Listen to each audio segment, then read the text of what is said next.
राजा दशरथ ने अपने मंत्री और गुरु वशिष्ठ के साथ मिलकर राम और लक्ष्मण को विश्वामित्र के साथ भेजा। विश्वामित्र ने राम को बला और अतिबला नामक 2 विद्याएं प्रदान की।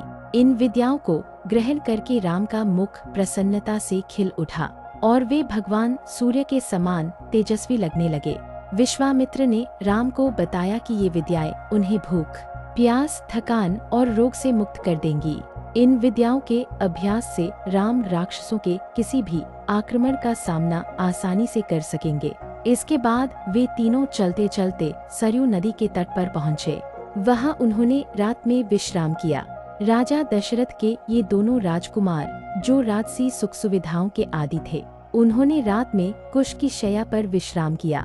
विश्वामित्र ने उन्हें अपने पास रखकर बड़े प्यार से बातें की, जिससे उन्हें वह रात बहुत सुखद लगी। इस तरह विश्वामित्र, राम और लक्ष्मण ने सरयू नदी के तट पर रात बिताई और अगले दिन अपनी यात्रा के लिए आगे बढ़ गए। विश्वामित्र, राम और लक्ष्मण गंगा नदी के पवित्र संगम पर पहुँचे। वहाँ उन्होंने एक सुंदर आश्रम देखा जो हजारों वर्षों से शुद्ध अंतःकरण वाले महर्षियों का निवास स्थान था। उस आश्रम को देखकर राम और लक्ष्मण ने विश्वामित्र से पूछा, हे भगवान, यह किसका पवित्र आश्रम है और इसमें कौन पुरुष निवास करता है? हमें इसके बारे में जानने की बहुत उत्सुकता है। राम और लक्ष्मण की बात सुनकर विश्वामित्र हंसे और बोले, हे राम, इस स्थान पर एक महान विद्वान पुरुष थे जिन्हें कंदर्प कहा जाता है, जो कामदेव का ही दूसरा नाम था और वह शरीर धारण करके यहाँ रहते थे। उन्हीं दिनों भगवान शिव स्थानु यहाँ अपने चित्त को एकाग्र करके कठोर तपस्या कर रहे थे। एक दिन समाधि से उठकर देवों के देव शिव मरुदगणों के साथ कहीं जा रहे थे।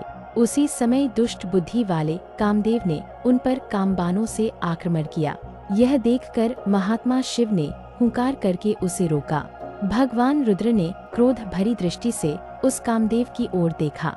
फिर तो उस दुष्ट बुद्धि कामदेव के सारे अंग उसके शरीर से जीर्ण शीर्ण होकर गिर गए। वहाँ भस्म हुए महात्मा कंदर्प का शरीर नष्ट हो गया। देवों के देव रुद्र ने अपने क्रोध से कामदेव को अंगहीन कर दिया। तभी से वह अनंग नाम से विख्यात हुआ और जहाँ शोभाशाली कंदर्प ने अपना अंग छोड़ा था, वह प्रदेश अंग प्रदेश के नाम से विख्यात हुआ। विश्वामित्र ने राम और लक्ष्मण को उस स्थान की महानता के बारे में बताया और कहा कि यहाँ निवास करने से उन्हें बहुत पुण्य मिलेगा।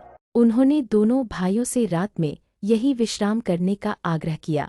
राम और लक्ष्मण ने गुरु की आज्ञा का पालन किया और उस पवित्र आश्रम में